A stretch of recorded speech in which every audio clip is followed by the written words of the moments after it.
Hello ಗೆಳೆಯರೇ, ಹೊಸ ವಿಡಿಯೋಗೆ ಸ್ವಾಗತ.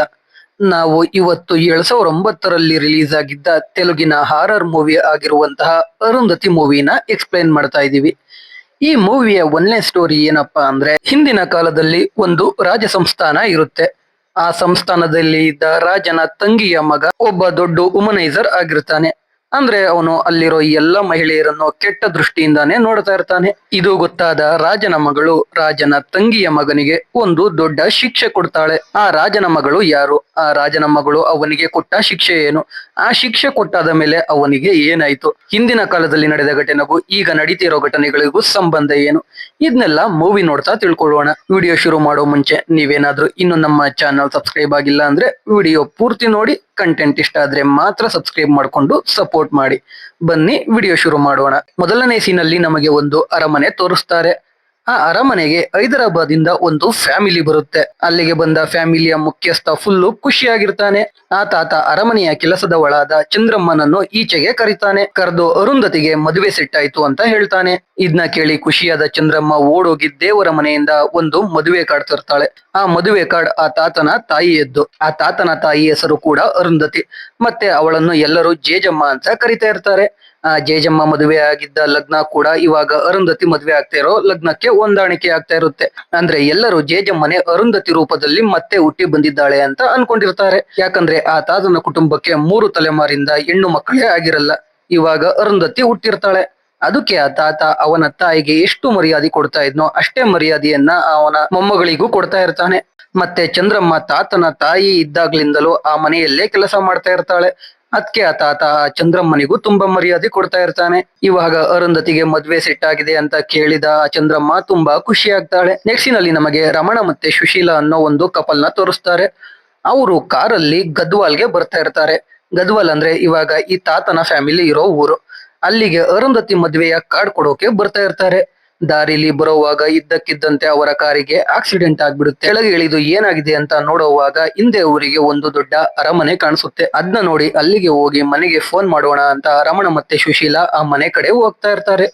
ಅವಾಗ ಒಬ್ಬ ವ್ಯಕ್ತಿ ಬಂದು ಅದು ನಿಜ ಅಲ್ಲ, ಆ ಮನೆಗೆ ಹೋಗ್ಬೇಡಿ ಅಂತ ಹೇಳ್ತಾನೆ. ಆದ್ರೆ ಅವರಿಬ್ರು ಆ ವ್ಯಕ್ತಿ ಹೇಳಿದ ಮಾತು ಕೇಳದೆ ಮನೆ ಒಳಗಡೆ ಹೋಗ್ತಾರೆ. ಆ ಅರಮನೆ ಒಳಗಡೆ ಒಬ್ಬಳು ಮಹಿಳೆ ಇರ್ತಾಳೆ. ಅವಳು ರಮಣ ಮತ್ತೆ ಸುಶೀಲನ ವೆಲ್ಕಮ್ ಮಾಡ್ತಾಳೆ. ಆ ಮನೆಯನ್ನ ನೋಡಿದ ಸುಶೀಲಾ ಇದೇನು ಅರಮನೆ ರೀತಿ ಇದೆಯಲ್ಲ ಅಂತ ಆ ಮಹಿಳೆಯನ್ನ ಕೇಳ್ತಾಳೆ. ಅವಾಗ ಆ ಮಹಿಳೆ ಹೌದು, ಇದು ಅರಮನೆನೆ, ಇದು ನನ್ನ ಮಗನ ಅರಮನೆ ಅಂತ ಹೇಳ್ತಾ ಹಾಗೆ ಕೋಪ ಮಾಡ್ಕೊಂಡು ನನ್ನ ಮಗನ್ನ ಇಲ್ಲಿ ಕೂಡಿ ಹಾಕಿ ಓದೋಳಿಗೆ ಮದ್ವೆನಾ ಅಂತ ಹೇಳ್ತಾ ಸುಶೀಲನ್ನ ಸಾಯಿಸ್ಬಿಡ್ತಾಳೆ. ಅದನ್ನ ನೋಡಿ ರಮಣನಿಗೆ ಶಾಕ್ ಆಗುತ್ತೆ. ರಮಣ ನನ್ನ ಹೆಂಡತಿಯಲ್ಲಿ ಅಂತ ಕೇಳ್ತಾ ಇರ್ತಾನೆ. ಅವಾಗ ಮೇಲಿಂದ ಅವನ ಹೆಂಡತಿಯ ವಾಯ್ಸ್ ಕೇಳಿಸುತ್ತೆ. ಅಲ್ಲಿ ರೂಮ್ ಒಳಗಡೆ ಹೋಗಿ ನೋಡಿದ್ರೆ ಒಂದು ಸಮಾಧಿ ರೀತಿ ಕಾಣಿಸುತ್ತೆ. ಅದಕ್ಕೆ ಪೂಜೆ ಪುನಸ್ಕಾರ ಮಾಡಿ ಸುತ್ತ ನಿರ್ಬಂಧಗಳನ್ನ ಹಾಕಿರ್ತಾರೆ. ಅದ್ರೊಳಗಡೆಯಿಂದ ರಮಣನ ಹೆಂಡತಿ ಸುಶೀಲಾ ಬಂದು ಈ ಗೋರಿ ಹೊಡಿ, ನಾನು ಗೋರಿ ಒಳಗಡೆ ಇದ್ದೀನಿ ಅಂತ ಬಡ್ಕೋತಾ ಇರ್ತಾಳೆ. ಅಂದ್ರೆ ಅದು ಸುಶೀಲಾ ಬಡ್ಕೋತಾ ಇರೋದಲ್ಲ, ಗೋರಿ ಒಳಗಡೆ ಇರೋ ಯಾವುದೋ ಒಂದು ಆತ್ಮ ಬಡ್ಕೋತಾ ಇರುತ್ತೆ. ಅಲ್ಲಿಗೆ ಆ ಮನೆಯ ಮಹಿಳೆ ಬಂದು ಒಳಗಡೆ ಇರೋದು ನನ್ ಮಗ, ಆ ಗೋರಿನ ಹೊಡಿ ನೀನು ಅಂತ ಜೋರಾಗಿ ಹೇಳ್ತಾಳೆ. ಅವಾಗ ರಮಣನಿಗೆ ಗೊತ್ತಾಗುತ್ತೆ ಆ ಮಹಿಳೆ ಕೂಡ ದೆವ್ವ, ಮತ್ತೆ ಇವಾಗ ಆ ಗೋರಿ ಒಳಗಡೆ ಇರೋದು ಯಾವುದೋ ಒಂದು ಆತ್ಮ ಅಂತ. ಅವನಿಗೆ ಅದೆಲ್ಲ ಗೊತ್ತಾಗ್ತಿದ್ದ ಹಾಗೆ ಮನೆ ಪಾಳು ಬಿದ್ದ ಮನೆಯಂತೆ ಕನ್ವರ್ಟ್ ಆಗ್ತಾ ಇರುತ್ತೆ. ಅದನ್ನ ನೋಡಿ ಗಾಬರಿಯಿಂದ ರಮಣ ಆ ಮನೆ ಬಿಟ್ಟು ಈಚೆ ಓಡೋಗ್ತಾನೆ. ಅಲ್ಲಿಗೆ ಸೀನ್ ಕಟ್ ಆಗುತ್ತೆ. ನೆಕ್ಸ್ಟ್ ಸೀನ್ ಅಲ್ಲಿ ನಮಗೆ ಕೆಲವು ಮಂತ್ರವಾದಿಗಳು ಒಂದು ತಾಳಿ ಮತ್ತೆ ಕೆಲವು ಮೂಳೆಗಳನ್ನ ಹಿಡ್ಕೊಂಡು ಏನನ್ನು ತಯಾರು ಮಾಡ್ತಾ ಇರೋದನ್ನ ತೋರಿಸ್ತಾರೆ. ಆ ಸೀನು ಅಲ್ಲಿಗೆ ಕಟ್ ಆಗಿ ಇವಾಗ ನಮ್ಗೆ ಹೈದರಾಬಾದ್ ಅಲ್ಲಿರೋ ಅರುಂಧತಿ ಮನೆನ ತೋರಿಸ್ತಾರೆ. ಅರುಂಧತಿ ಮದುವೆ ಹೆಣ್ಣಿನ ಹಾಗೆ ರೆಡಿ ಆಗ್ತಾ ಇರ್ತಾಳೆ. ರೆಡಿ ಆಗಿ ಈಚೆ ಬಂದು ಎಲ್ಲರ ಜೊತೆ ಕುಣಿದು ಡ್ಯಾನ್ಸ್ ಮಾಡ್ತಾ ಇರ್ತಾಳೆ. ಅವಾಗ ಅಲ್ಲಿಗೆ ಮದುವೆ ಗಂಡಾಗಿದ್ದ ರಾಹುಲ್ ಕೂಡ ಬರ್ತಾನೆ. ಅವನು ಕೂಡ ಅರುಂಧತಿ ಜೊತೆ ಸೇರಿ ಡ್ಯಾನ್ಸ್ ಮಾಡ್ತಾ ಇರ್ತಾನೆ. ಆ ಸೀನು ಕೂಡ ಅಲ್ಲಿಗೆ ಕಟ್ಟಾಗಿ ಇವಾಗ ನಮ್ಗೆ ಮತ್ತೆ ಆ ಪಾಳು ಬಿದ್ದ ಕೋಟೆನ ತೋರಿಸ್ತಾರೆ. ಆ ಪಾಳು ಬಿದ್ದ ಕೋಟೆಯಲ್ಲಿರುವ ಆತ್ಮ ಅರುಂಧತಿನ ಗದ್ವಾಲ್ಗೆ ಬರೋ ತರ ಮಾಡ್ತೀನಿ ಅಂತ ಜೋರಾಗಿ ಕೂಗುತ್ತೆ. ನೆಕ್ಸ್ಟ್ ಸೀನ್ ಅಲ್ಲಿ ಗದ್ವಾಲ್ ಅಲ್ಲಿದ್ದ ಅರುಂಧತಿಯ ತಾತ ಅರುಂಧತಿಗೆ ಅವನ ತಾಯಿಯ ಒಡವೆಗಳನ್ನ ಕೊಡ್ಬೇಕು ಅಂತ ಅವನ ರೂಮಿಗೆ ಹೋಗಿ ಒಡವೆ ಬಾಕ್ಸ್ ನ ತೆಗಿತಾ ಇರ್ತಾನೆ. ಅವಾಗ ಇದ್ದಕ್ಕಿದ್ದಂತೆ ಅವನ ರೂಮ್ ಕ್ಲೋಸ್ ಆಗುತ್ತೆ. ಅಲ್ಲೇ ಕುಡಿಯೋಕೆ ಇಟ್ಟಿದ್ದ ಒಂದು ಮಡಕೆಯಿಂದ ನೀರು ಚೆಲ್ಲಿ ಆ ತಾತ ನೀರಿನ ಮೇಲೆ ಕಾಲಿಟ್ಟು ಜಾರಿ ಕೆಳಗೆ ಬಿದ್ದು ತಲೆಗೆ ಏಟ್ ಮಾಡ್ಕೋತಾನೆ. ಆದ್ರೆ ಅವನಿಗೆ ಕಣ್ಬಿಟ್ಟಾಗ ಅಲ್ಲಿ ನೀರು ಚೆಲ್ಲಿರೋದು ಕಾಣಿಸಲ್ಲ, ಡೋರ್ ಕೂಡ ಲಾಕ್ ಆಗಿರಲ್ಲ. ಈ ವಿಷಯ ಅರುಂಧತಿಗೆ ಗೊತ್ತಾಗಿ ಅವಳು ಗದ್ವಾಲ್ಗೆ ಬರ್ತಾಳೆ. ಅರುಂಧತಿ ಗದ್ವಾಲ್ಗೆ ಬರೋ ರೀತಿ ಮಾಡೋಕೇನೆ ಆ ತಾತ ಬೀಳೋ ಹಾಗೆ ಆ ಆತ್ಮ ಪ್ಲಾನ್ ಮಾಡಿರುತ್ತೆ. ಇವಾಗ ಅರುಂಧತಿ ಗದ್ವಾಲ್ಗೆ ಬರ್ತಾಳೆ. ಅರುಂಧತಿ ಹುಟ್ಟಿದಾಗಿನಿಂದಲೂ ಒಂದು ಸಲಿ ಕೂಡ ಗದ್ವಾಲ್ಗೆ ಬಂದಿರಲ್ಲ. ಇದೇ ಮೊದಲ ಬಾರಿ ಅರುಂಧತಿ ಗದ್ವಾಲ್ಗೆ ಬಂದಿರ್ತಾಳೆ. ಅರುಂಧತಿನ ನೋಡಿದ ಚಂದ್ರಮ್ಮನಿಗೆ ಜೇಜಮ್ಮನ ನೋಡಿದ ರೀತಿನೇ ಆಗುತ್ತೆ. ಅರುಂಧತಿಗೆ ಜೇಜಮ್ಮನ ಫೋಟೋ ತೋರ್ಸೋಕೆ ಕರ್ಕೊಂಡು ಹೋಗ್ತಾರೆ. ಅವಾಗ ನಮ್ಗೆ ಗೊತ್ತಾಗುತ್ತೆ ಅರುಂಧತಿ ನೋಡೋಕೆ ಅವಳ ಮುತ್ತಜ್ಜಿ ಜೇಜಮ್ಮನ ರೀತಿನೇ ಕಾಣಿಸ್ತಾ ಇರ್ತಾಳೆ. ಆ ದಿನ ಅರುಂಧತಿ ಈಚೆ ಬಂದಾಗ ಈಚೆ ಅವಳಿಗೆ ರಮಣ ಕಾಣಿಸ್ತಾನೆ. ರಮಣ ಇವಾಗ ಹುಚ್ಚುನ್ ತರ ಆಡ್ತಾ ಇರ್ತಾನೆ. ನನ್ನ ಹೆಂಡತಿ ಸುಶೀಲ ಆ ಕೋಟೆಲಿದ್ದಾಳೆ ಅಂತ ಬಡ್ಕೋತಾ ಇರ್ತಾನೆ. ರಮಣನ ಚೈನ್ ಹಾಕಿ ಕಟ್ಟಾಕಿರ್ತಾರೆ. ಅದನ್ನ ನೋಡಿದ ಅರುಂಧತಿ ರಮಣನ ಹಾಸ್ಪಿಟಲ್ಗೆ ಕರ್ಕೊಂಡು ಹೋಗ್ಬೇಕಲ್ವಾ ಅಂತ ಕೇಳ್ತಾಳೆ. ಅವಾಗ ತಾತ ಇಲ್ಲಿ ಹಾಸ್ಪಿಟಲ್ ಎಲ್ಲ ಇಲ್ಲ, ಅನ್ವರ್ ಅನ್ನೋ ಒಬ್ಬ ಫಕೀರ ಇದ್ದಾನೆ, ಅವನ ಹತ್ರ ಕರ್ಕೊಂಡು ಹೋಗ್ತೀವಿ ಅಂತ ಹೇಳ್ತಾನೆ. ಈ ಕಡೆ ನಮ್ಗೆ ಅನ್ವರ್ನ ತೋರಿಸ್ತಾರೆ. ಅನ್ವರ್ ಈ ದೆವ್ವ ಮತ್ತೆ ಆತ್ಮಗಳನ್ನ ಬಿಡಿಸೋದ್ರಲ್ಲಿ ಎಕ್ಸ್ಪರ್ಟ್. ಊರಲ್ಲಿ ಯಾರಿಗೆ ಏನೇ ಪ್ರಾಬ್ಲಮ್ ಆದ್ರೂ ಎಲ್ಲ ಅನ್ವರ್ ಹತ್ರನೇ ಬರ್ತಾ ಇರ್ತಾರೆ. ಅದೇ ರೀತಿ ಒಬ್ಳು ಮಹಿಳೆ ಮೇಲೆ ಒಂದು ಆತ್ಮ ಬಂದಿದೆ ಅಂತ ಅನ್ವರ್ ಹತ್ರ ಬಂದಿರ್ತಾರೆ. ಅನ್ವರ್ ಅವಳನ್ನ ದರ್ಗಾ ಒಳಗೆ ಹಾಕಿ ಒಂದು ಬಿಳಿ ಬಣ್ಣದ ಬೂದಿಯನ್ನ ಬಾಗಿಲಿಗೆ ಬಿಡ್ತಾನೆ. ಆ ಬಿಳಿ ಬಣ್ಣನ ದಾಟಿ ಆ ದೆವ್ವಕ್ಕೆ ಈಚೆ ಬರೋಕೆ ಆಗಲ್ಲ. ಅವಾಗ ಅನ್ವರ್ ಒಳಗೆ ಹೋಗಿ ಒಂದು ಕಾಯನ್ ತಗೊಂಡು ದೆವ್ವ ಹಿಡಿದಿರೋ ಹಣೆಯ ಮೇಲಿಟ್ಟು ದೆವ್ವನ ಬಿಡಿಸ್ತಾನೆ. ಆಮೇಲೆ ಈಚೆ ಬಂದಾಗ ಈಚೆ ಅವನಿಗೆ ರಮಣ ಕಾಣಿಸ್ತಾನೆ. ರಮಣನಿಗೆ ಏನು ಆಗಿದೆ ಅಂತ ಚಂದ್ರಮ್ಮ ಅನ್ವರ್ಗೆ ಹೇಳ್ತಾಳೆ. ಅವಾಗ ಅನ್ವರ್ ರಮಣನ ಮೇಲೆ ದೆವ್ವ ಹಿಡಿದಿದೆ ಅಂದ್ಬಿಟ್ಟು ಚಪ್ಪಲಿ ತಗೊಂಡು ಹೊಡಿತಾ ಇರ್ತಾನೆ. ಅದನ್ನ ನೋಡಿ ಅರುಂಧತಿ ಈ ಕಾಲದಲ್ಲೂ ದೆವ್ವ ಭೂತ ಇಲ್ಲ ನಂಬ್ತೀರಾ, ರಮಣನ ಆಸ್ಪತ್ರೆ ಕರ್ಕೊಂಡು ಹೋಗ್ತೀನಿ ಅಂತ ಅಲ್ಲಿಂದ ಕರ್ಕೊಂಡು ಹೋಗ್ತಾ ಇರ್ತಾಳೆ. ಅವಾಗ ರಮಣನ ಕೈ ಅನ್ವರ್ಗೆ ಟಚ್ ಆಗುತ್ತೆ. ಅವಾಗ ಅನ್ವರ್ಗೆ ಅಲ್ಲಿ ಏನ್ ನಡೀತಿದೆ ಅಂತ ಪೂರ್ತಿ ಗೊತ್ತಾಗ್ಬಿಡುತ್ತೆ. ಅವಾಗ ಅನ್ವರ್ ಅರುಂಧತಿ ಕಡೆ ತಿರ್ಗಿ ರಮಣ ಇವಾಗ ಡೇಂಜರ್ ಅಲ್ಲಿಲ್ಲ, ಡೇಂಜರ್ ಅಲ್ಲಿರೋದು ನೀನು ಅಂತ ಹೇಳ್ತಾನೆ. ಆಮೇಲೆ ಅರುಂಧತಿಗೆ ಆ ಊರ್ನ ಬಿಟ್ಟು ವಾಪಸ್ ಹೈದರಾಬಾದ್ಗೆ ಹೋಗ್ಬಿಡು ಅಂತ ವಾರ್ನಿಂಗ್ ಕೊಡ್ತಾನೆ. ಅದನ್ನ ನೋಡಿ ಚಂದ್ರಮ್ಮ ಕೂಡ ಅನ್ವರ್ ಹೇಳ್ತಿದ್ದಾನೆ ಅಂದ್ರೆ ಏನೋ ಪ್ರಾಬ್ಲಮ್ ಆಗುತ್ತೆ, ನೀನು ಊರ್ ಬಿಟ್ಟು ಹೋಗ್ಬಿಡು ಅಂತ ಹೇಳ್ತಾಳೆ. ಆದ್ರೆ ಅರುಂಧತಿ ಯಾರ ಮಾತನ್ನು ಕೇಳಲ್ಲ. ಆ ದಿನ ರಾತ್ರಿ ಅರುಂಧತಿ ಅವಳ ರೂಮ್ ಅಲ್ಲಿ ಇದ್ದಾಗ ಆ ಆತ್ಮ ಅರುಂಧತಿ ಮದ್ವೆ ಆಗ್ತಿರುವ ಹುಡುಗನ್ ರೀತಿ ಫೋನ್ ಮಾಡುತ್ತೆ. ನಾನು ಇಲ್ಲಿ ಊರಾಚೆ ಇರೋ ಹಳೆ ಕೋಟೆಯಲ್ಲಿದ್ದೀನಿ, ಅಲ್ಲಿಗೆ ಬಾ ಮೀಟ್ ಮಾಡೋಣ ಅಂತ ಹೇಳುತ್ತೆ. ಅವಳು ರಾಹುಲ್ಲೇ ಕಾಲ್ ಮಾಡಿದ್ದಾನೆ ಅಂತ ಅನ್ಕೊಂಡು ಕಾರ್ ತಗೊಂಡು ಆ ಪಾಳು ಬಿದ್ದ ಬಂಗಲೆ ಬಳಿ ಹೋಗ್ತಾಳೆ. ಅಲ್ಲಿ ಅರುಂಧತಿಗೂ ಕೂಡ ರಮಣ ಮತ್ತೆ ಸುಶೀಲನಿಗೆ ಆ ಮನೆ ಒಳಗಡೆ ಹೋಗ್ಬೇಡಿ, ಅದು ನಿಜ ಅಲ್ಲ ಅಂತ ಹೇಳಿದ್ದ ವ್ಯಕ್ತಿ ಕಾಣಿಸ್ತಾನೆ. ಅವನು ಅರುಂಧತಿಗೂ ಕೂಡ ಆ ಮನೆ ಒಳಗಡೆ ಹೋಗ್ಬೇಡ, ಅಲ್ಲಿ ಯಾರು ಇಲ್ಲ ಅಂತ ಹೇಳ್ತಾನೆ. ಆದ್ರೆ ಅವಳು ಹೇಳಿದ ಮಾತು ಕೇಳದೆ ಆ ಮನೆ ಒಳಗಡೆ ಹೋಗೇ ಬಿಡ್ತಾಳೆ. ಅಲ್ಲಿ ಅವಳಿಗೂ ಆ ಮನೆ ಒಳಗಡೆ ಒಬ್ಬಳು ಮಹಿಳೆ ಕಾಣಿಸ್ತಾಳೆ. ಅವಳು ರಾಹುಲ್ ಮೇಲ್ಗಡೆ ರೂಮ್ ಅಲ್ಲಿ ಇದ್ದಾನೆ, ಹೋಗಿ ನೋಡು ಅಂತ ಹೇಳ್ತಾಳೆ. ಅರುಂಧತಿ ಆ ರೂಮಿಗೆ ಹೋದಾಗ ಆ ರೂಮ್ ಅಲ್ಲಿ ಅವಳು ಗೋರಿನ ನೋಡ್ತಾಳೆ. ಆ ಗೋರಿಯಿಂದ ಮತ್ತೆ ಆತ್ಮ ಅರುಂಧತಿನ ಕೊಲ್ಲೋದಾಗಿ ಹೇಳುತ್ತೆ. ಅವಾಗ ಅರುಂಧತಿ ಮೇಲೆ ಇದ್ದಕ್ಕಿದ್ದಂತೆ ಜೇಜಮ್ಮ ಬಂದು ನೀನು ಆ ಗೋರಿಯಿಂದ ಈಚೆ ಬರೋಕೆ ಆಗಲ್ಲ, ನೀನು ಆ ಗೋರಿಯಿಂದ ಈಚೆ ಬರೋಕೆ ನಾನು ಬಿಡಲ್ಲ ಅಂತ ಹೇಳ್ತಾಳೆ. ಅದೇ ಟೈಮ್ಗೆ ಅಲ್ಲಿಗೆ ಅನ್ವರ್ ಬಂದು ಅರುಂಧತಿನ ಹೇಳ್ಕೊಂಡು ಈಚೆ ಕರ್ಕೊಂಡು ಹೋಗ್ತಾನೆ. ಆದ್ರೆ ಅರುಂಧತಿಗೆ ಆ ಪಾಳು ಬಿದ್ದ ಮನೆ ಒಳಗಡೆ ಏನ್ ನಡೆದಿತ್ತು ಅಂತ ನೆನ್ಪೇ ಇರಲ್ಲ. ಅವಾಗ ಅನ್ವರ್ ಬೇಕಾದ್ರೆ ರಾಹುಲ್ಗೆ ಫೋನ್ ಮಾಡಿ ಕೇಳು, ರಾಹುಲ್ ಇಲ್ಲಿಲ್ಲ ಅಂತ ಹೇಳ್ತಾನೆ. ಅವಾಗ ಅರುಂಧತಿ ರಾಹುಲ್ಗೆ ಫೋನ್ ಮಾಡಿ ಕೇಳಿದಾಗ ರಾಹುಲ್ ವಿಜಯವಾಡದಲ್ಲೇ ಇದ್ದಾನೆ ಅಂತ ಗೊತ್ತಾಗುತ್ತೆ. ಅವಾಗ ಅನ್ವರ್ ಅವನ ಕೈಯಲ್ಲಿದ್ದ ಬೂದಿನ ಗಾಳಿಗೆ ತೂರ್ತಾನೆ. ಅವಾಗ ಗಾಳಿಲಿ ಅರುಂಧತಿ ಮನೆಯ ಒಳಗಡೆ ನೋಡಿದ್ದ ಮಹಿಳೆಯ ಮುಖ ಕಾಣಿಸುತ್ತೆ. ಅವಾಗ ಅರುಂಧತಿಗೆ ಮನೆ ಒಳಗಡೆ ಅವಳು ನೋಡಿದ್ದ ಮಹಿಳೆ ದೆವ್ವ ಅಂತ ಗೊತ್ತಾಗುತ್ತೆ. ಅಲ್ಲಿಂದ ಗಾಬರಿಯಾದ ಅರುಂಧತಿ ಮನೆಗೆ ಬರ್ತಾಳೆ. ಮನೆಗೆ ಬಂದಾಗ ಅರುಂಧತಿಗೆ ಒಂದು ಫೋಟೋ ಕಾಣಿಸುತ್ತೆ. ಅದು ಆ ಪಾಳು ಬಿದ್ದ ಮನೆಯ ಬಳಿ ಮನೆ ಒಳಗಡೆ ಹೋಗ್ಬೇಡ ಅಂತ ವಾರ್ನಿಂಗ್ ಕೊಟ್ಟ ವ್ಯಕ್ತಿಯ ಫೋಟೋ. ಆ ಫೋಟೋನ ತಗೊಂಡೋಗಿ ಅರುಂಧತಿ ಅವಳ ತಾತನಿಗೆ ತೋರಿಸಿದಾಗ ಗೊತ್ತಾಗುತ್ತೆ ಆ ಫೋಟೋ ಆ ತಾತನ ಅಣ್ಣಂದು, ಮತ್ತೆ ಆ ತಾತನ ಅಣ್ಣ ಸತ್ತು 30 ವರ್ಷ ಆಗಿದೆ ಅಂತ ಕೂಡ ಗೊತ್ತಾಗುತ್ತೆ. ಇದನ್ನೆಲ್ಲ ಕೇಳಿದ ಅರುಂಧತಿಗೆ ಆ ಮನೆಯಲ್ಲಿ ಏನೋ ಇದೆ, ಆ ಮನೆಯಲ್ಲಿ ಏನೋ ನಡೆದಿದೆ ಅಂತ ಗೊತ್ತಾಗುತ್ತೆ. ಅದಕ್ಕೆ ಅರುಂಧತಿ ಹೋಗಿ ಚಂದ್ರಮ್ಮನ ಬಳಿ ಗದ್ವಾಲ್ ಅರಮನೆಯ ಬಗ್ಗೆ ಕಥೆಯನ್ನು ಹೇಳೋಕೆ ಕೇಳ್ತಾಳೆ. ಮೊದಲಿಗೆ ಚಂದ್ರಮ್ಮ ಕತೆ ಹೇಳೋಕೆ ಆಗಲ್ಲ ಅಂತ ಹೇಳಿದ್ರು, ಆಮೇಲೆ ಆ ಕತೆ ಹೇಳೋಕೆ ಶುರು ಮಾಡ್ತಾಳೆ. ಇವಾಗ ಪಾಳು ಬಿದ್ದಿರುವ ಆ ಕೋಟೆ ಇಂದಿನ ಕಾಲದಲ್ಲಿ ಅರಮನೆಯಾಗಿತ್ತು, ಗದ್ವಾಲ್ನ ಅರಮನೆಯಾಗಿತ್ತು. ಆ ಗದ್ವಾಲ್ ಸಂಸ್ಥಾನವನ್ನು ಒಬ್ಬ ರಾಜ ಆಳ್ತಾ ಇದ್ದ. ಆ ರಾಜನ ಆಡಳಿತದಲ್ಲಿ ಗದ್ವಾಲ್ ಸಂಸ್ಥಾನ ಪೂರ್ತಿ ಖುಷಿಯಿಂದ ತುಂಬಿತ್ತು. ಆ ರಾಜನಿಗೆ 2 ಮಕ್ಕಳಿದ್ರು. ದೊಡ್ಡವಳ ಹೆಸರು ಭಾರ್ಗವಿ ಅಂತ, ತುಂಬಾ ಇನ್ನೋಸೆಂಟ್ ಹುಡುಗಿ. ಎರಡನೇ ಅವಳ ಹೆಸರು ಅರುಂಧತಿ ಅಂತ.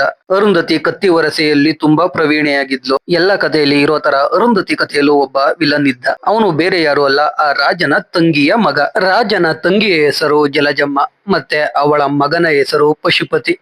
ಈ ಪಶುಪತಿ ದೊಡ್ಡ ವುಮನೈಸರ್ ಆಗಿರ್ತಾನೆ. ಅಂದ್ರೆ ಊರಿನ ಎಲ್ಲಾ ಹೆಣ್ಣು ಮಕ್ಕಳ ಮೇಲೆ ಅತ್ಯಾಚಾರ ಮಾಡ್ತಾ ಇರ್ತಾನೆ. ಅವನಿಗೆ ಯಾರೇ ಅಡ್ಡ ಬಂದ್ರು ಅವ್ರನ್ನೆಲ್ಲ ಕೊಲೆ ಮಾಡ್ತಾ ಇರ್ತಾನೆ. ಇದೆಲ್ಲ ಜಲಜಮ್ಮನಿಗೆ ಗೊತ್ತಿದ್ರು ಅವಳು ಅವನ ಮಗನಿಗೆ ಸಪೋರ್ಟ್ ಮಾಡ್ತಾ ಇರ್ತಾಳೆ. ಹಾಗೆ ರಾಜನ ದೊಡ್ಡ ಮಗಳಾದ ಭಾರ್ಗವಿನ ಪಶುಪತಿಗೆ ಮದ್ವೆ ಮಾಡಿಸ್ಕೋತಾಳೆ. ಮದ್ವೆ ಆದ್ಮೇಲೆ ಭಾರ್ಗವಿಗೆ ಪಶುಪತಿ ಎಂತವನು ಅಂತ ಗೊತ್ತಾಗುತ್ತೆ. ಆದ್ರೆ ಭಾರ್ಗವಿ ಏನು ಮಾಡೋ ಸ್ಥಿತಿಯಲ್ಲಿ ಇರೋದಿಲ್ಲ. ಒಂದಿನ ವಾರಣಾಸಿಯಿಂದ ಅರುಂಧತಿಗೆ ನೃತ್ಯ ಹೇಳಿಕೊಡೋಕೆ ಅವಳಿಗೆ ಕಣ್ಣು ಕಾಣಿಸ್ತಾ ಇರಲ್ಲ, ಆದ್ರೆ ಡ್ಯಾನ್ಸ್ ಮಾತ್ರ ಸಖತ್ತಾಗಿ ಮಾಡ್ತಾ ಇರ್ತಾಳೆ. ಅವಳು ಕೈಯಲ್ಲಿ 2 ವೇಲ್ ಇಟ್ಕೊಂಡು ಯಾವ ಕಡೆ ಸೌಂಡ್ ಬರುತ್ತಾ ಅಲ್ಲಿಗೆ ಕರೆಕ್ಟ್ ಆಗಿ ವೇಲಲ್ಲಿ ಹೊಡಿತಾ ಇರ್ತಾಳೆ. ಇದು ಒಂದು ಡ್ಯಾನ್ಸ್ ಕಲೆ ಅಂತೆ. ಇದನ್ನ ಕಾಂಚನ ಅರುಂಧತಿಗೆ ಹೇಳ್ಕೊಡುವಾಗ ಅರುಂಧತಿನ ರಾಜ ಕರೆದ ಅಂತ ಅರುಂಧತಿ ರಾಜನ ಕಡೆ ಹೋಗ್ತಾಳೆ. ಅದೇ ಟೈಮ್ಗೆ ಅಲ್ಲಿಗೆ ಪಶುಪತಿ ಎಣ್ಣೆ ಕುಡ್ಕೊಂಡು ಬರ್ತಾನೆ. ಕಾಂಚನನ ನೋಡಿ ಕಾಂಚನನ ಅತ್ಯಾಚಾರ ಮಾಡ್ಬೇಕು ಅನ್ಕೊಂಡು ರೂಮ್ ಒಳಗಡೆ ಬರ್ತಾನೆ. ರೂಮ್ ಅಲ್ಲಿ ಇದ್ದ ಎಲ್ಲಾ ನೃತ್ಯಗಾರ್ತಿಯರು ರೂಮ್ ಇಂದ ಓಡೋಗ್ತಾರೆ. ಜಲಜಮ್ಮ ಬಂದು ರೂಮ್ ಡೋರ್ ನ ಕ್ಲೋಸ್ ಮಾಡ್ತಾಳೆ. ಪಶುಪತಿ ಕಾಂಚನ ಮೇಲೆ ಅತ್ಯಾಚಾರ ಮಾಡೋಕೆ ಹೋಗ್ತಾ ಇರೋದ್ನ ಭಾರ್ಗವಿ ಕೂಡ ನೋಡ್ತಾಳೆ. ಅಲ್ಲಿಗೆ ಅರುಂಧತಿ ಬಂದ್ಬಿಡ್ತಾಳೆ. ಆದರೆ ರೂಮ್ ಡೋರ್ ಕ್ಲೋಸ್ ಆಗಿರುತ್ತೆ. ಪಶುಪತಿ ಕತ್ತಿ ತಗೊಂಡು ಕಾಂಚನಾಗೆ ಚುಚ್ಚಿ ಅವಳ ಮೇಲೆ ಅತ್ಯಾಚಾರ ಮಾಡ್ಬಿಡ್ತಾನೆ. ಅದ್ನ ಅರುಂಧತಿ ಕಿಟಕಿಯಿಂದ ನೋಡ್ತಾಳೆ. ಕಾಂಚನ ಅಲ್ಲೇ ಸತ್ತೋಗ್ತಾಳೆ. ಇದನ್ನ ನೋಡಿದ ಅರುಂಧತಿಗೆ ತುಂಬಾ ಕೋಪ ಬಂದು ಅವಳ ತಂದೆಗೆ ಜಲಜಮ್ಮ ಮತ್ತೆ ಪಶುಪತಿನ ಗಡಿಪಾರು ಮಾಡ್ಬೇಕು ಅಂತ ಹೇಳ್ತಾಳೆ. ಆದ್ರೆ ಪಶುಪತಿಗೆ ಭಾರ್ಗವಿನ ಮದ್ವೆ ಮಾಡಿ ಕೊಟ್ಟಿದ್ದ ಕಾರಣ ರಾಜ ಪಶುಪತಿನ ಗಡಿಪಾರು ಮಾಡೋಕೆ ಆಗಲ್ಲ ಅಂತ ಹೇಳ್ತಾನೆ. ಈ ಕಡೆ ಇವರಿಬ್ರನ್ನ ಗಡಿಪಾರು ಮಾಡೋ ವಿಷಯ ಪಶುಪತಿಗೆ ಗೊತ್ತಾಗಿ ಬಂದು ಭಾರ್ಗವಿಗೆ ಹೊಡಿತಾ ಇರ್ತಾನೆ. ಅದನ್ನ ನೋಡಿದ ಜಲಜಮ್ಮ ಬಂದು ಭಾರ್ಗವಿ ಬದುಕಿರ್ಲೇಬೇಕು, ಭಾರ್ಗವಿ ಬದುಕಿದ್ರೆ ಮಾತ್ರ ನಿನ್ಗೆ ಈ ರಾಜ ಸಂಸ್ಥಾನ ಸಿಗೋದು, ಅದಕ್ಕೋಸ್ಕರನೇ ನಿನ್ಗೆ ಭಾರ್ಗವಿನ ಮದ್ವೆ ಮಾಡಿಸಿದ್ದು. ಭಾರ್ಗವಿ ಏನಾದ್ರೂ ಸತ್ತೋದ್ರೆ ನಾವು ಎಲ್ಲೇ ಹೋದ್ರು ಎಲ್ಲಾ ಸೇರಿ ನಮ್ನ ಬೇಟೆಯಾಡಿ ಸಾಯಿಸ್ಬಿಡ್ತಾರೆ ಅಂತ ಹೇಳ್ತಾಳೆ. ಇದನ್ನ ಕೇಳಿ ಭಾರ್ಗವಿ ನಾನು ಬದುಕಿದ್ರೆ ಇವ್ರು ಬದುಕಿರ್ತಾರೆ, ನಾನ್ ಸತ್ರೆ ಇವ್ರನ್ನ ಸಾಯಿಸ್ತಾರೆ ಅಂತ ಅನ್ಕೊಂಡು ಅವಳೇ ನೇಣು ಹಾಕೊಂಡು ಸತ್ತೋಗ್ತಾಳೆ. ಭಾರ್ಗವಿ ಸತ್ತ ದಿನಾನು ಪಶುಪತಿ ಕುಡ್ಕೊಂಡ್ ಬಂದು ಗಲಾಟೆ ಮಾಡ್ತಾ ಇರ್ತಾನೆ. ಅದನ್ನ ನೋಡಿದ ಅರುಂಧತಿಗೆ ಕೋಪ ಬಂದು ಊರಿನ ಜನರನ್ನೆಲ್ಲ ಬಿಟ್ಟು ಪಶುಪತಿಗೆ ಚೆನ್ನಾಗಿ ಓಡಿಸಿ ಒಂದು ಹುಚ್ಚು ಕುದುರೆಗೆ ಪಶುಪತಿಯನ್ನ ಕಟ್ಟಿ ಕಾಡೊಳಗಡೆ ಎಳ್ಕೊಂಡು ಹೋಗಕ್ಕೆ ಹೇಳ್ತಾಳೆ. ಇದರಿಂದ ಪಶುಪತಿ ಸತ್ತೋದ ಅಂತ ಎಲ್ರೂ ತಿಳ್ಕೊತಾರೆ. ಕಡೆಗೆ ಊರಿನ ಜನ ಎಲ್ಲ ಸೇರಿ ಪಶುಪತಿಯ ತಾಯಿ ಜಲಜಮ್ಮನನ್ನು ಕೂಡ ಸಾಯಿಸ್ತಾರೆ. ಈ ವಿಷಯದಿಂದಾಗಿ ಅರುಂಧತಿನ ಎಲ್ಲ ಜೇಜಮ್ಮ ಅಂತ ಕರೆಯೋಕೆ ಶುರು ಮಾಡ್ತಾರೆ. ಜೇಜಮ್ಮ ಅನ್ನೋದು ಗದ್ವಾಲ್ ಊರಿನ ದೇವರ ಹೆಸರು. ಇವಾಗ ಅರುಂಧತಿ ಜೇಜಮ್ಮಳಾಗಿ ರಾಜ್ಯವನ್ನು ಆಳ್ತಾ ಇರ್ತಾಳೆ. ಆದ್ರೆ ಅವಳಿಗೆ ಗೊತ್ತಿರಲ್ಲ ಪಶುಪತಿ ಇನ್ನೂ ಬದುಕಿದ್ದಾನೆ ಅಂತ. ಪಶುಪತಿನ ಕುದುರೆ ಕಾಡಿಗೆ ಎಳ್ಕೊಂಡೋದ್ರು ಪಶುಪತಿ ಇನ್ನೂ ಬದುಕೇ ಇರ್ತಾನೆ. ಅದ್ನ ಕೆಲವು ಅಗೋರಿಗಳು ನೋಡಿ ಪಶುಪತಿನ ಕರ್ಕೊಂಡೋಗಿ ಅವನನ್ನು ಹುಷಾರ್ ಮಾಡ್ತಾರೆ. ಅಲ್ಲಿ ಅಗೋರಿಗಳ ಬಳಿ ಪಶುಪತಿ ಮಾಟ ಮಂತ್ರ ಕಲಿತಾನೆ. ಇದರಿಂದ ಪಶುಪತಿ ತುಂಬಾ ಪವರ್ಫುಲ್ ಆಗ್ತಾನೆ. ಇವಾಗ ಹೇಗಾದ್ರೂ ಮಾಡಿ ಅರುಂಧತಿನ ಕೊಲ್ಬೇಕು ಅನ್ಕೊಂಡು ಪಶುಪತಿ ವಾಪಸ್ ರಾಜ್ಯಕ್ಕೆ ಬರ್ತಾನೆ. ಅದೇ ದಿನ ಅರುಂಧತಿ ಮದ್ವೆ ಕೂಡ ಆಗಿರುತ್ತೆ. ಅರಮನೆಗೆ ಬಂದ ಪಶುಪತಿ ಅಲ್ಲಿರೋ ಜನರನ್ನೆಲ್ಲ ಕೊಲ್ತಾ ಇರ್ತಾನೆ. ಅದನ್ನು ನೋಡಿದ ಅರುಂಧತಿ ಕತ್ತಿ ತಗೊಂಡು ಪಶುಪತಿನ ಕೊಲ್ಲೋಕೆ ಹೋಗ್ತಾ ಇರ್ತಾಳೆ. ಅದನ್ನು ನೋಡಿದ ಪೂಜಾರಿ ಪಶುಪತಿ ಇವಾಗ ತುಂಬಾ ಶಕ್ತಿಶಾಲಿಯಾಗಿದ್ದಾನೆ, ಅವನನ್ನು ನೀನು ಸಾಯಿಸೋಕೆ ಆಗಲ್ಲ ಅಂತ ಹೇಳ್ತಾನೆ. ಅದಕ್ಕೆ ಜೇಜಮ್ಮನಿಗೆ ಬೇರೆ ದಾರಿ ಇಲ್ಲದೆ ಕತ್ತಿ ಬಿಟ್ಟು ಅವಳೇ ಹೋಗಿ ಪಶುಪತಿಯ ಮುಂದೆ ಶರಣಾಗ್ತಾಳೆ. ಜೇಜಮ್ಮನನ್ನು ಕೊಲ್ಬೇಕು ಅಂತ ಅನ್ಕೊಂಡ್ ಬಂದಿದ್ದ ಪಶುಪತಿ ಈಗ ಜೇಜಮ್ಮಳ ಅಂದ ನೋಡಿ ಅವಳನ್ನು ಅನುಭವಿಸಬೇಕು ಅಂತ ಅನ್ಕೋತಾನೆ. ಅದಕ್ಕೆ ಅಡ್ಡ ಬಂದ ಜೇಜಮ್ಮನ ತಂದೆಯನ್ನು ಕೊಲ್ಲೋಕೆ ಹೋಗ್ತಾನೆ. ಇನ್ನೇನು ಪಶುಪತಿ ಜೇಜಮ್ಮನ ತಂದೆನ ಕೊಲ್ಬೇಕು. ಅವಾಗ ಅರುಂಧತಿ ನೃತ್ಯ ಮಾಡ್ತಾ ಹಾಡು ಹೇಳೋಕೆ ಶುರು ಮಾಡ್ತಾಳೆ. ಅದ್ನ ನೋಡಿ ಪಶುಪತಿ ಮೋಹಕನಾಗಿ ಅರುಂಧತಿ ಹಿಂದೆ ಓಡಾಡ್ತಾ ಇರ್ತಾನೆ. ಅರುಂಧತಿಯನ್ನು ಕೂಡ ಕಾಂಚನ ರೀತಿನೇ ಅತ್ಯಾಚಾರ ಮಾಡ್ಬೇಕು ಅನ್ಕೊಂಡ ಪಶುಪತಿ ಕಾಂಚನನ ಅತ್ಯಾಚಾರ ಮಾಡಿದ್ದ ರೂಮ್ಗೆನೆ ಅರುಂಧತಿನ ಕರ್ಕೊಂಡು ಹೋಗ್ತಾನೆ. ಅಲ್ಲಿ ಕಾಂಚನ ರೀತಿ ನೃತ್ಯ ಮಾಡೋಕೆ ಕೂಡ ಅರುಂಧತಿಗೆ 2 ಬಟ್ಟೆಗಳನ್ನ ಕೊಡ್ತಾನೆ. ಆ ಬಟ್ಟೆಗಳನ್ನ ಯೂಸ್ ಮಾಡ್ಕೊಂಡು ಅರುಂಧತಿ ಅಲ್ಲೇ ಇದ್ದ 2 ಕತ್ತಿಗಳನ್ನ ತಗೊಂಡು ಪಶುಪತಿಗೆ ಚುಚ್ಬಿಡ್ತಾಳೆ. ಇದರಿಂದ ಪಶುಪತಿ ಆಲ್ಮೋಸ್ಟ್ ಸಾಯೋ ಸ್ಥಿತಿಗೆ ಹೋಗ್ತಾನೆ. ಅವಾಗ ಇನ್ನೊಂದು ಕತ್ತಿ ತಗೊಂಡು ಅರುಂಧತಿ ಪಶುಪತಿಗೆ ಚುಚ್ಚಿ ಸಾಯಿಸೋಕೆ ಹೋಗ್ತಾಳೆ. ಅವಾಗ ಅದನ್ನ ಪೂಜಾರಿ ತಡೆದು ಪಶುಪತಿ ಸತ್ತೋದ್ರೆ ಅವನ ಆತ್ಮ ತುಂಬಾ ಶಕ್ತಿಶಾಲಿ ಆಗ್ಬಿಡುತ್ತೆ, ಅದಕ್ಕೆ ನಾವು ಅವನನ್ನು ಸಮಾಧಿ ಮಾಡ್ಬೇಕು ಅಂತ ಹೇಳ್ತಾನೆ. ಅವಾಗ ಪುಣ್ಯಕ್ಷೇತ್ರಗಳಿಂದ ಕಲ್ಗಳನ್ನ ತಂದು ಅವನ್ ಸುತ್ತ ಅಲ್ಲೇ ಸಮಾಧಿ ಮಾಡ್ತಾರೆ. ಇದು ಅರಮನೆಯಲ್ಲಿ ನಡೆದ ಘಟನೆ. ಈ ಕಥೆಯನ್ನೆಲ್ಲ ಚಂದ್ರಮ್ಮ ಇವಾಗಿರೋ ಅರುಂಧತಿಗೆ ಹೇಳ್ತಾಳೆ. ಈ ಕಥೆಯನ್ನೆಲ್ಲ ಹೇಳಿ ಚಂದ್ರಮ್ಮ ಅಲ್ಲಿಂದ ಹೋಗುವಾಗ ಅರುಂಧತಿ ಮತ್ತೆ ಬಂದು ಮುಂದೆ ಏನಾಯ್ತು ಅಂತ ಕೇಳ್ತಾಳೆ. ಅವಾಗ ಚಂದ್ರಮ್ಮ ಮತ್ತೆ ಕತೆ ಹೇಳೋಕೆ ಶುರು ಮಾಡ್ತಾಳೆ. ಪಶುಪತಿನ ಸಮಾಧಿ ಮಾಡಿದ 70 ದಿನದ ನಂತರ ಗೋರಿಯಿಂದ ಪಶುಪತಿ ಅಳ್ತಾ ಇರೋ ತರ ಸೌಂಡ್ ಕೇಳಿಸ್ತಾ ಇರುತ್ತೆ. ಅದನ್ನ ನೋಡಿ ಜೇಜಮ್ಮ ಗೋರಿ ಹತ್ರ ಹೋದಾಗ ಪಶುಪತಿ, ನಾನು ಸತ್ತು 3 ದಿನ ಆಗಿದೆ, ಇವಾಗ ನಿನ್ ಜೊತೆ ಮಾತಾಡ್ತಾ ಇರೋದು ನನ್ನ ಆತ್ಮ, ನಾನು ಮತ್ತೆ ಗೋರಿಯಿಂದ ವಾಪಸ್ ಬಂದು ನಿನ್ನ ಮತ್ತೆ ನಿನ್ನ ಫ್ಯಾಮಿಲಿನ ಕೊಂದು ನನ್ನ ಸೇಡು ತೀರಿಸಿಕೊಳ್ತೀನಿ ಅಂತ ಹೇಳ್ತಿರುತ್ತೆ. ಇದು ಹಿಂದೆ ನಡೆದಿರೋ ಕತೆ. ಇದನ್ನೆಲ್ಲ ಚಂದ್ರಮ್ಮ ಅರುಂಧತಿಗೆ ಹೇಳುವಾಗ ಈಚೆ ರಮಣನ್ನ ಕಟ್ಟಾಕಿರ್ತಾರೆ. ರಮಣನಿಗೆ ಅವನ ಹೆಂಡತಿ ಸುಶೀಲ ಕರೆಯೋ ರೀತಿ ಕೇಳಿಸ್ತಾ ಇರುತ್ತೆ. ಅದಕ್ಕೆ ರಮಣ ಅವನಿಗೆ ಕಟ್ಟಿದ್ದ ಚೈನ್ ನ ಬಿಡಿಸ್ಕೊಂಡು ವಾಪಸ್ ಆ ಅರಮನೆಗೆ ಓಡೋಗಿ ಸುಶೀಲ ಗೋರಿಯಲ್ಲಿ ಇದ್ದಾಳೆ ಅನ್ಕೊಂಡು ಆ ಗೋರಿನ ಒಡೆದಾಕ್ ಬಿಡ್ತಾನೆ. ಇವಾಗ ಆ ಗೋರಿಯಿಂದ ಪಶುಪತಿಯ ಆತ್ಮ ಈಚೆಗೆ ಬಂದ್ಬಿಡುತ್ತೆ. ಗೋರಿಯಿಂದ ಈಚೆ ಬಂದ ಪಶುಪತಿಯ ಆತ್ಮ ಅರುಂಧತಿಯ ಮನೆ ಕಡೆ ಬರುತ್ತೆ. ಈ ಕಡೆ ಅರುಂಧತಿ ರೂಮಲ್ಲಿ ಕೂತ್ಕೊಂಡು ಚಂದ್ರಮ್ಮ ಹೇಳಿದ ಕಥೆಯನ್ನೆಲ್ಲ ರಾಹುಲ್ಗೆ ಹೇಳ್ತಾ ಇರ್ತಾಳೆ. ಅವಾಗ ಅಲ್ಲಿಗೆ ಮನೆ ಕೆಲಸದ ಹುಡುಗಿ ಮಣಿ ಅನ್ನೋಳು ಕಾಫಿ ಕೊಡೋಕೆ ಬರ್ತಾಳೆ. ಆ ಮಣಿಯ ಮೇಲೆ ಪಶುಪತಿಯ ಆತ್ಮ ಬಂದ್ಬಿಟ್ಟಿರುತ್ತೆ. ಅದು ಬಂದು ಅರುಂಧತಿಗೆ ಹೆದರಿಸುತ್ತೆ. ಅವಾಗ ಅರುಂಧತಿ ಎದ್ರುಕೊಂಡು ಈಚೆ ಓಡೋಗುವಾಗ ಅಡ್ಡ ಅರುಂಧತಿಯ ತಾತ ಬಂದು ಏನಾಯ್ತು ಅಂತ ಕೇಳ್ತಾನೆ. ಅರುಂಧತಿ ಏನು ಇಲ್ಲ ಅಂತ ಸುಳ್ಳು ಹೇಳಿ ಅನ್ವರ್ನ ನೆನಪಾಗಿ ಅನ್ವರ್ ಇದ್ದ ದರ್ಗಾ ಕಡೆ ಓಡೋಗ್ತಾಳೆ. ಆದ್ರೆ ಅನ್ವರ್ ಇದ್ದ ದರ್ಗಾಗೆ ಹೋಗಿ ನೋಡಿದ್ರೆ ಅಲ್ಲಿ ಅನ್ವರ್ ಇರೋದೇ ಇಲ್ಲ. ಅನ್ವರ್ ಯಾವುದೋ ಊರಿಗೆ ಹೋಗಿರ್ತಾನೆ. ಅನ್ವರ್ ಯಾವುದೋ ಊರಿಗೆ ಹೋಗಿದ್ದಾನೆ ಅಂತ ಒಂದು ಹುಡುಗ ಹೇಳಿ ಅನ್ವರ್ನ ಕರ್ಕೊಂಡ್ ಬರ್ತೀನಿ ಅಂತ ರೋಡ್ ದಾಟ್ಬೇಕಾದ್ರೆ ಒಂದು ಲಾರಿ ಬಂದು ಗುದ್ದು ಆ ಹುಡುಗ ಕೂಡ ಸತ್ತೋಗ್ತಾನೆ. ಆವಾಗ ಅರುಂಧತಿಗೆ ಗೊತ್ತಾಗುತ್ತೆ ಅದನ್ನೆಲ್ಲ ಪಶುಪತಿನೇ ಮಾಡ್ತಿರೋದು ಅಂತ. ಆಮೇಲೆ ಹೇಗಾದ್ರೂ ಮಾಡಿ ಆ ಊರ್ನ ಬಿಟ್ಟು ಹೈದರಾಬಾದ್ಗೆ ವಾಪಸ್ ಹೋಗ್ಬಿಡೋಣ ಅಂತ ಕಾರ್ ಹೊತ್ಕೊಂಡು ಗದ್ವಾಲಿಂದ ಈಚೆ ಹೋಗೋಕೆ ಟ್ರೈ ಮಾಡ್ತಾಳೆ. ಅವಾಗ ಪಶುಪತಿಯ ಆತ್ಮ ಮತ್ತೆ ಬಂದು ಅರುಂಧತಿಯ ಕಾರ್ನ ಒಂದು ರೈಲ್ವೆ ಟ್ರ್ಯಾಕ್ ಮೇಲೆ ತಗೊಂಡೋಗಿ ನಿಲ್ಸುತ್ತೆ. ಕಾರ್ನ ಪೂರ್ತಿ ಲಾಕ್ ಮಾಡುತ್ತೆ. ಅರುಂಧತಿ ಕೆಳಗೆ ಇಳಿಯೋಕೆ ಆಗ್ತಿರೋಲ್ಲ. ಟ್ರೈನ್ ಬೇರೆ ಬರ್ತಾ ಇರುತ್ತೆ. ಅದ್ನ ನೋಡಿದ ಒಬ್ಬ ಹಾಲಾಕೋ ವ್ಯಕ್ತಿ ಅರುಂಧತಿಗೆ ಸಹಾಯ ಮಾಡೋಕೆ ಬರ್ತಾನೆ. ಅರುಂಧತಿಗೆ ಸಹಾಯ ಮಾಡೋಕೆ ಬಂದ ಆ ವ್ಯಕ್ತಿನ ಕೂಡ ಪಶುಪತಿ ಸಾಯಿಸ್ಬಿಡ್ತಾನೆ. ಇನ್ನೇನು ಟ್ರೈನ್ ಬಂದು ಅರುಂಧತಿಗೆ ಗುದಿಬೇಕು. ಅವಾಗ ಪಶುಪತಿನೇ ಅರುಂಧತಿನ ಟ್ರೈನ್ ಇಂದ ಕಾಪಾಡ್ತಾನೆ. ಆದ್ರೆ ಕಾರ್ ಪೂರ್ತಿ ಬ್ಲಾಸ್ಟ್ ಆಗುತ್ತೆ. ಅರುಂಧತಿನ ಆ ಊರಿಂದ ಈಚೆ ಹೋಗೋಕೆ ಪಶುಪತಿ ಬಿಡ್ತಾ ಇಲ್ಲ ಅಂತ ಗೊತ್ತಾಗಿ ಅರುಂಧತಿ ವಾಪಸ್ ಮನೆಗೆ ಓಡೋಗಿ ಅವಳ ರೂಮ್ಗೆ ಹೋಗ್ತಾಳೆ. ನೋಡಿದ್ರೆ ಇನ್ನೊಂದು ಮಹಿಳೆ ಮೇಲೆ ಪಶುಪತಿಯ ಆತ್ಮ ಬಂದು ರೂಮ್ನ ಗೋಡೆ ಮೇಲೆ ನೇತಾಡ್ತಾ ಇರುತ್ತೆ. ಅದ್ನ ರೂಮ್ಗೆ ಬಂದ ಇನ್ನೊಬ್ಬ ವ್ಯಕ್ತಿ ನೋಡ್ಬಿಡ್ತಾನೆ. ಅಷ್ಟೇ, ಆ ವ್ಯಕ್ತಿನೂ ಕೂಡ ಪಶುಪತಿ ಸಾಯಿಸೇ ಬಿಡ್ತಾನೆ. ಅಷ್ಟೊತ್ತಿಗೆ ಅರುಂಧತಿನ ಅವಳ ತಾತ ಕರೀತಾನೆ. ಯಾಕಂದ್ರೆ ಎಲ್ಲ ಅರುಂಧತಿಯ ಮದುವೆಗೋಸ್ಕರ ಹೈದರಾಬಾದ್ಗೆ ಹೋಗ್ತಾ ಇರ್ತಾರೆ. ಅವಾಗ ಪಶುಪತಿಯ ಆತ್ಮ ಅವ್ರನ್ನೆಲ್ಲ ನೀನು ಇಲ್ಲಿಂದ ಕಳ್ಸು, ನಾನಿದ್ದೀನಿ ಅಂತ ಯಾರಿಗೂ ಗೊತ್ತಾಗ್ಬಾರ್ದು, ನೀನೇನಾದ್ರೂ ನಿಜ ಹೇಳಿದ್ರೆ ನಿನ್ ಫ್ಯಾಮಿಲಿನೆಲ್ಲ ಕೊಲೆ ಮಾಡ್ಬಿಡ್ತೀನಿ ಅಂತ ಹೆದರ್ಸುತ್ತೆ. ಹೇಗೋ ಅರುಂಧತಿ ಈಚೆ ಬಂದು ಕಷ್ಟಪಟ್ಟು ಮ್ಯಾನೇಜ್ ಮಾಡ್ತಾ ನೀವೆಲ್ಲ ಇಲ್ಲಿಂದ ಹೋಗಿ, ನಾನು 2 ದಿನ ಇಲ್ಲೇ ಇದ್ದು ರೆಸ್ಟ್ ತಗೊಂಡು ಆಮೇಲೆ ಬರ್ತೀನಿ ಅಂತ ಹೇಳಿ ಎಲ್ರೂನು ಅಲ್ಲಿಂದ ಹೈದರಾಬಾದ್ ಕಡೆ ಕಳಿಸ್ತಾಳೆ. ಈ ಕಡೆ ಪಶುಪತಿಯ ಆತ್ಮ ಅರುಂಧತಿ ಮೇಲೆ ಅತ್ಯಾಚಾರ ಮಾಡೋಕೆ ಬರುತ್ತೆ. ಅಷ್ಟರಲ್ಲಿ ಅಲ್ಲಿಗೆ ಅನ್ವರ್ ಬಂದು ಪಶುಪತಿಯ ಆತ್ಮ ಹಿಡ್ದಿರೋ ಮಹಿಳೆ ಮೇಲೆ ಒಂದು ಕಾಯಿನ್ನಿಟ್ಟು ಆತ್ಮನ ಓಡಿಸ್ತಾನೆ. ಅಲ್ಲಿಗೆ ಚಂದ್ರಮ್ಮ ಕೂಡ ಬರ್ತಾಳೆ. ಅವಾಗ ಅರುಂಧತಿ, ಆ ಆತ್ಮ ಯಾಕೆ ನಾನು ಕಾಟ ಕೊಡ್ತಾ ಇದೆ, ನನ್ಗೂ ಆ ಆತ್ಮಕ್ಕೂ ಏನ್ ಸಂಬಂಧ, ತಪ್ಪು ಮಾಡಿರೋದು ಜೇಜಮ್ಮ ತಾನೆ, ನನ್ಗೆ ಯಾಕೆ ಆ ಆತ್ಮ ಕಾಟ ಕೊಡ್ತಿದೆ ಅಂತ ಕೇಳ್ತಾಳೆ. ಅವಾಗ ಅನ್ವರ್ ಹೇಳೋದು, ಆ ಜೇಜಮ್ಮ ಬೇರೆ ಯಾರು ಅಲ್ಲ, ನೀನೇನೆ, ಅದಕ್ಕೋಸ್ಕರ ಅದು ನಿನ್ ಮೇಲೆ ರಿವೆನ್ ತಗೋತಿದೆ ಅಂತ ಹೇಳ್ತಾನೆ. ಅವಾಗ ಅರುಂಧತಿ, ನಾನು ಜೇಜಮ್ಮ ಅಲ್ಲ ಅಂತ ಹೇಳ್ತಿರ್ತಾಳೆ. ಅದ್ನ ಕೇಳಿ ಅನ್ವರ್ ಅಲ್ಲೇ ಇದ್ದ ಒಂದು ಕತ್ತಿನ ಅರುಂಧತಿ ಕಡೆ ಎಸಿತಾನೆ. ಅವಾಗ ಅರುಂಧತಿ ಅದ್ನ ಜೇಜಮ್ಮ ಹಿಡ್ಕೊಳ್ಳೋ ರೀತಿನೇ ಆ ಕತ್ತಿನ ಹಿಡ್ಕೋತಾಳೆ. ಅದ್ನ ನೋಡಿದ್ಮೇಲೆ ಅರುಂಧತಿಗೆ ಅವಳೇ ಜೇಜಮ್ಮ ಅಂತ ಕನ್ಫರ್ಮ್ ಆಗುತ್ತೆ. ಹಾಗೆ ಅವಳು ಸ್ವಲ್ಪ ಯೋಚನೆ ಮಾಡಿದಾಗ ಅವಳಿಗೆ ಒಂದು ಪೇಂಟಿಂಗ್ ನೆನಪಾಗುತ್ತೆ. ಅದು ಜೇಜಮ್ಮನ ಪೇಂಟಿಂಗ್. ಆ ಪೇಂಟಿಂಗ್ ನ ಜೇಜಮ್ಮನೇ ಬಿಡಿಸಿರ್ತಾಳೆ. ಆದ್ರೆ ಅದು ಆಕ್ಚುಲಿ ಪೇಂಟಿಂಗ್ ಅಲ್ಲ, ಅದು ಜೇಜಮ್ಮನ ಆತ್ಮಚರಿತ್ರೆ. ಅದರಲ್ಲಿ ಜೇಜಮ್ಮನ ಪೂರ್ತಿ ಕಥೆನೇ ಇರುತ್ತೆ. ಇವಾಗ ಚಂದ್ರಮ್ಮ ಎಲ್ಲಿಗೆ ನಿಲ್ಸಿದ್ಲು ಅಲ್ಲಿಂದ ಅರುಂಧತಿ ಕಥೆನ ಓದೋಕೆ ಶುರು ಮಾಡ್ತಾಳೆ. ಪಶುಪತಿ ಸತ್ ಮೇಲೆ ಅವನ ಶಾಪದಿಂದ ಇಡೀ ಊರಿಗೆ ಒಂದು ಕಾಯಿಲೆ ಬಂದ್ಬಿಟ್ಟಿರುತ್ತೆ. ಎಲ್ಲ ಸಾಯೋ ಸ್ಥಿತಿಯಲ್ಲಿ ಇರ್ತಾರೆ.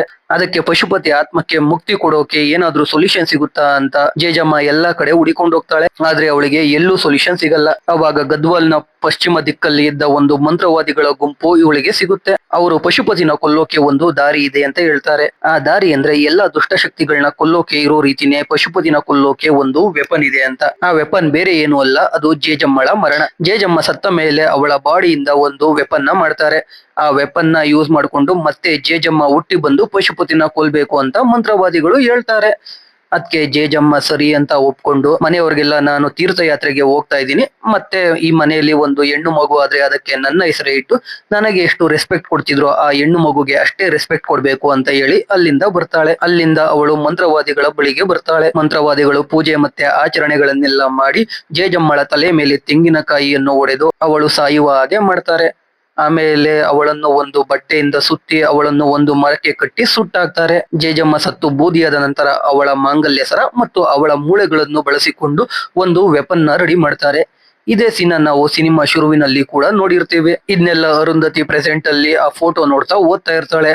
ಅಷ್ಟೊತ್ತಿಗೆ ಪಶುಪತಿಯ ಆತ್ಮ ಬಂದು ಆ ಫೋಟೋನ ಸುಟ್ಟಾಕ್ಬಿಡುತ್ತೆ. ಅವಾಗ ಪಶುಪತಿ ಅರುಂಧತಿಗೆ, ನಿನ್ನ ಫ್ಯಾಮಿಲಿಯವ್ರನ್ನೆಲ್ಲ ಒಬ್ಬೊಬ್ರನ್ನಾಗೆ ಕೊಲ್ತೀನಿ, ಇವತ್ತು ಅಮಾವಾಸ್ಯೆ, ಇವತ್ತು 12 ಗಂಟೆಗೆ ಸರಿಯಾಗಿ ನೀನೇ ಬಂದು ನನ್ನನ್ನ ಸಾಯಿಸು ಅಂತ ಬೇಡ್ಕೋಬೇಕು, ಆ ರೀತಿ ಮಾಡ್ತೀನಿ ಅಂತ ಹೇಳುತ್ತೆ. ಅದನ್ನೆಲ್ಲ ಕೇಳಿ ಅನ್ವರ್ ಮತ್ತೆ ಅರುಂಧತಿ ಆ ವೆಪನ್ ನ ಹುಡುಕೋಕೆ ಹೋಗ್ತಾ ಇರ್ತಾರೆ. ಈ ಕಡೆ ಹೈದರಾಬಾದ್ ಅಲ್ಲಿ ಇದ್ದ ರಾಹುಲ್ ನ ಪಶುಪತಿ ಕೊಲ್ಲೋಕೆ ಟ್ರೈ ಮಾಡ್ತಾನೆ. ಆಮೇಲೆ ರಾಹುಲ್ಗೆ ಕಾಲ್ ಮಾಡಿ ಗದ್ವಾಲ್ಗೆ ಬರೋಕೆ ಹೇಳ್ತಾನೆ. ರಾಹುಲ್ ಗದ್ವಾಲ್ ಕಡೆ ಬರ್ತಾನೆ. ಈ ಕಡೆ ಅರುಂಧತಿ ಮತ್ತೆ ಅನ್ವರ್ ಹೋಗ್ತಿದ್ದ ಕಾರ್ಗೆ ಆಕ್ಸಿಡೆಂಟ್ ಮಾಡಿಸ್ತಾನೆ. ಆಕ್ಸಿಡೆಂಟ್ ಅಲ್ಲಿ ಅರುಂಧತಿ ಮಾತ್ರ ಬದುಕ್ತಾಳೆ, ಅನ್ವರ್ ಸತ್ತೋಗ್ತಾನೆ. ಆಮೇಲೆ ಅರುಂಧತಿಗೆ ರಾಹುಲ್ ಗದ್ವಾಲ್ಗೆ ಬರ್ತಿದ್ದಾನೆ ಅಂತ ಗೊತ್ತಾಗಿ ಅವಳು ಕೂಡ ಗದ್ವಾಲ್ಗೆ ವಾಪಸ್ ಬರ್ತಾಳೆ. ರಾಹುಲ್ ಗದ್ವಾಲ್ಗೆ ಬಂದಾಗ ಪಶುಪತಿ ಒಬ್ಬ ಆಟೋ ಡ್ರೈವರ್ ಮೇಲೆ ಬಂದಿರ್ತಾನೆ. ಬಂದು, ಬಾ ನಿನ್ನ ಕರ್ಕೊಂಡು ಹೋಗ್ತೀನಿ ಕೋಟೆ ಹತ್ರಕ್ಕೆ ಅಂತ ಹೇಳ್ತಾ ಇರ್ತಾನೆ. ಅದೇ ಟೈಮ್ಗೆ ರಾಹುಲ್ನ ನೋಡಿ ಚಂದ್ರಮ್ಮ ಅಲ್ಲಿಗೆ ಬರ್ತಾಳೆ. ಪಶುಪತಿ ಚಂದ್ರಮ್ಮನ್ನ ಕೂಡ ಸಾಯಿಸ್ಬಿಡ್ತಾನೆ. ಆಮೇಲೆ ರಾಹುಲ್ನ ಆಟೋದಲ್ಲಿ ಕರ್ಕೊಂಡು ಕೋಟೆ ಬಳಿ ಹೋಗುವಾಗ ಅಲ್ಲಿಗೆ ಅರುಂಧತಿ ಓಡ್ ಬರ್ತಾಳೆ. ಅರುಂಧತಿನ ನೋಡಿದ ರಾಹುಲ್ ಆಟೋ ಇಂದ ಇಳಿತಾನೆ. ಅರುಂಧತಿ ರಾಹುಲ್ನ ದರ್ಗಾ ಬಳಿ ಕರ್ಕೊಂಡು ಹೋಗ್ತಾ ಇರ್ತಾಳೆ. ಪಶುಪತಿ ಕೂಡ ಅರುಂಧತಿನ ಫಾಲೋ ಮಾಡ್ಕೊಂಡು ಹೋಗ್ತಾನೆ. ಅರುಂಧತಿ ಪ್ಲಾನ್ ಮಾಡಿ ದರ್ಗಾ ಒಳಗೆ ಪಶುಪತಿನ ಕಳಿಸಿ ರೂಮ್ ಡೋರ್ ನ ಕ್ಲೋಸ್ ಮಾಡ್ಬಿಟ್ಟು ಈಚೆ ಬರದ ಹಾಗೆ ಒಂದು ಬೂದಿಯನ್ನ ಬಳಿತಾಳೆ. ಅದರಿಂದ ಪಶುಪತಿಗೆ ಈಚೆ ಬರೋಕೆ ಆಗ್ತಾ ಇರಲ್ಲ. ಅಷ್ಟೊತ್ತಿಗೆ ಅಲ್ಲಿಗೆ ಅರುಂಧತಿ ಫ್ಯಾಮಿಲಿ ಕೂಡ ಬಂದ್ಬಿಡುತ್ತೆ. ದರ್ಗಾ ಒಳಗೆ ಇದ್ದ ಪಶುಪತಿ ಒಂದು ಪ್ಲಾನ್ ಮಾಡಿ ನಲ್ಲಿನ ಹೊಡೆದಾಕಿ ಆ ನೀರಿಂದ ಆ ಬೂದಿನೆಲ್ಲ ಅಳಿಸಿ ಈಚೆ ಬಂದ್ಬಿಡ್ತಾನೆ. ಈ ಕಡೆ ಇನ್ನು ಅನ್ವರ್ ಸತ್ತಿರಲ್ಲ. ಹಳ್ಳಕ್ಕೆ ಬಿದ್ದಿದ್ದ ಅನ್ವರ್ ಕಷ್ಟಪಟ್ಟು ಮೇಲೆದ್ದು ಆ ಮಂತ್ರವಾದಿಗಳನ್ನ ಹುಡುಕ್ತಾನೆ. ಮಂತ್ರವಾದಿಗಳ ಬಳಿಯಿಂದ ವೆಪನ್ ನ ತಗೋತಾನೆ. ವೆಪನ್ ತಗೊಂಡು ವಾಪಸ್ ಕೋಟೆ ಬಳಿ ಬರ್ತಾ ಇರ್ತಾನೆ. ಅವಾಗ ಪಶುಪತಿಗೆ ಆ ವಿಷಯ ಗೊತ್ತಾಗಿ ಮತ್ತೆ ಅನ್ವರ್ನ ಒಂದು ಸಮಾಧಿ ಒಳಗಡೆ ಹಾಕಿ ಮುಚ್ಚಾಕ್ಬಿಡ್ತಾನೆ. ಮಧ್ಯರಾತ್ರಿ ಆಗುತ್ತೆ. ಇವಾಗ ಪಶುಪತಿ ಅರುಂಧತಿ ಫ್ಯಾಮಿಲಿನ ಅವನ ಕೋಟೆಗೆ ಕರ್ಕೊಂಡೋಗಿ ಕೂಡ ಹಾಕಿರ್ತಾನೆ. ಇವಾಗ ಬೇರೆ ದಾರಿ ಇಲ್ಲದೆ ಅರುಂಧತಿ ಕೂಡ ಪಶುಪತಿ ಬಳಿಗೆ ಬಂದು ಸರೆಂಡರ್ ಆಗ್ತಾಳೆ. ಪಶುಪತಿ ಇವಾಗ ಅರುಂಧತಿ ಮೇಲೆ ಅತ್ಯಾಚಾರ ಮಾಡೋಕೆ ಹೊಸ ಸೀರೆನ ಕೊಟ್ಟು ರೆಡಿಯಾಗಿ ಬರೋಕೆ ಹೇಳ್ತಾನೆ. ಅರುಂಧತಿ ರೆಡಿಯಾಗಿ ಬರ್ತಾಳೆ. ಇವಾಗ ಪಾಳು ಬಿದ್ದ ಕೋಟೆನೆಲ್ಲ ಹೊಸ ಅರಮನೆಯಂತೆ ರೆಡಿ ಮಾಡ್ತಾನೆ. ಇವಾಗ ಪಶುಪತಿ ರೆಡಿಯಾಗಿ ಬಂದ ಅರುಂಧತಿ ಮೇಲೆ ಅತ್ಯಾಚಾರ ಮಾಡೋಕೆ ಹೋಗ್ತಾನೆ. ಅಷ್ಟರಲ್ಲಿ ಅನ್ವರ್ ಗೋರಿಯಿಂದ ಎದ್ದು ಅಸ್ತ್ರ ತಗೊಂಡು ಅಲ್ಲಿಗೆ ಬಂದ್ಬಿಡ್ತಾನೆ. ಬಂದು ಆ ವೆಪನ್ ನ ಅರುಂಧತಿ ಕೈಲಿ ಕೊಡ್ತಾನೆ. ಅರುಂಧತಿ ಆ ವೆಪನ್ ಇಂದ ಪಶುಪತಿಗೆ ಚುಚ್ಚುತ್ತಾಳೆ. ಆದ್ರೆ ಪಶುಪತಿಗೆ ಏನು ಆಗಲ್ಲ. ಯಾಕಂದ್ರೆ ಆ ವೆಪನ್ಗೆ ಮೊದಲು ಅರುಂಧತಿಯ ರಕ್ತ ಆಗ್ಬೇಕಿರುತ್ತೆ. ಅರುಂಧತಿಯ ರಕ್ತ ಆದ್ರೆ ಮಾತ್ರ ಅದರಿಂದ ಪಶುಪತಿನ ಕೊಲ್ಲೋಕೆ ಸಾಧ್ಯ ಅಂತ ಮಂತ್ರವಾದಿಗಳು ಹೇಳಿರ್ತಾರೆ. ಅನ್ವರ್ ಅರುಂಧತಿಗೆ ಹೇಳೋಕೆ ಟ್ರೈ ಮಾಡ್ತಾನೆ. ಅಷ್ಟೊತ್ತಿಗೆ ಪಶುಪತಿ ಅನ್ವರ್ನ ಕೊಂದ್ಬಿಡ್ತಾನೆ. ಇದನ್ನ ನೋಡಿ ಅರುಂಧತಿಗೆ ಏನ್ ಮಾಡೋದು ಅಂತ ಗೊತ್ತಾಗೋದೇ ಇಲ್ಲ. ಅದಕ್ಕೆ ಏನೇ ಆದ್ರೂ ಅರುಂಧತಿ ಅವಳು ಪಶುಪತಿಗೆ ಸಿಗ್ಬಾರ್ದು ಅಂತ ಅಲ್ಲಿದ್ದ ವೆಪನ್ ನ ತಗೊಂಡು ಅವಳೇ ಚುಚ್ಕೊಬಿಡ್ತಾಳೆ. ಆದ್ರಿಂದ ಆ ವೆಪನ್ಗೆ ಅರುಂಧತಿಯ ರಕ್ತ ಆಗುತ್ತೆ. ಆಮೇಲೆ ಆ ವೆಪನ್ ತೆಗೆದು ಅವಳೇ ಪಶುಪತಿಗೆ ಚುಚ್ಚುತ್ತಾಳೆ. ಇದರಿಂದ ಪಶುಪತಿ ಕೂಡ ಸತ್ತೋಗ್ತಾನೆ. ಆದ್ರೆ ಅರುಂಧತಿ ಬದುಕೋತಾಳೆ. ಆ ಕೋಟೆ ಪೂರ್ತಿ ಬಿದ್ದೋಗುತ್ತೆ. ಆ ಕೋಟೆಯಲ್ಲಿದ್ದ ಅರುಂಧತಿ ಫ್ಯಾಮಿಲಿ ಈಚೆಗೆ ಓಡ್ ಬರುತ್ತೆ. ಈಚೆಗೆ ಬಂದ ಅರುಂಧತಿ ಫ್ಯಾಮಿಲಿ ಅರುಂಧತಿ ಸತ್ತೋದ್ಲು ಅಂತ ಅನ್ಕೋತಾರೆ. ಆವಾಗ ಅರುಂಧತಿ ಜೇಜಮ್ಮನ ರೀತಿ ಆ ಕೋಟೆಯಿಂದ ಈಚೆಗೆ ಬರ್ತಾಳೆ. ಇಲ್ಲಿಗೆ ಈ ಮೂವಿ ಮುಗಿಯುತ್ತೆ. ಸೊ ಎಕ್ಸ್ಪ್ಲನೇಷನ್ ಕೇಳಿ ನಿಮ್ಗೇನ್ ಅನ್ನಿಸ್ತು ಅಂತ ಕಮೆಂಟ್ ಮಾಡಿ. ವಿಡಿಯೋ ಇಷ್ಟ ಆಗಿದ್ರೆ ಲೈಕ್ ಮಾಡಿ. ಕಂಟೆಂಟ್ ಇಷ್ಟ ಆಗಿದ್ರೆ ಮಾತ್ರ ಸಬ್ಸ್ಕ್ರೈಬ್ ಮಾಡ್ಕೊಂಡು ಸಪೋರ್ಟ್ ಮಾಡಿ. ಮತ್ತೆ ಇನ್ನೊಂದು ಸೂಪರ್ ಆಗಿರೋ ವಿಡಿಯೋ ಜೊತೆ ಸಿಗ್ತೀನಿ. ಜೈ ಕರ್ನಾಟಕ.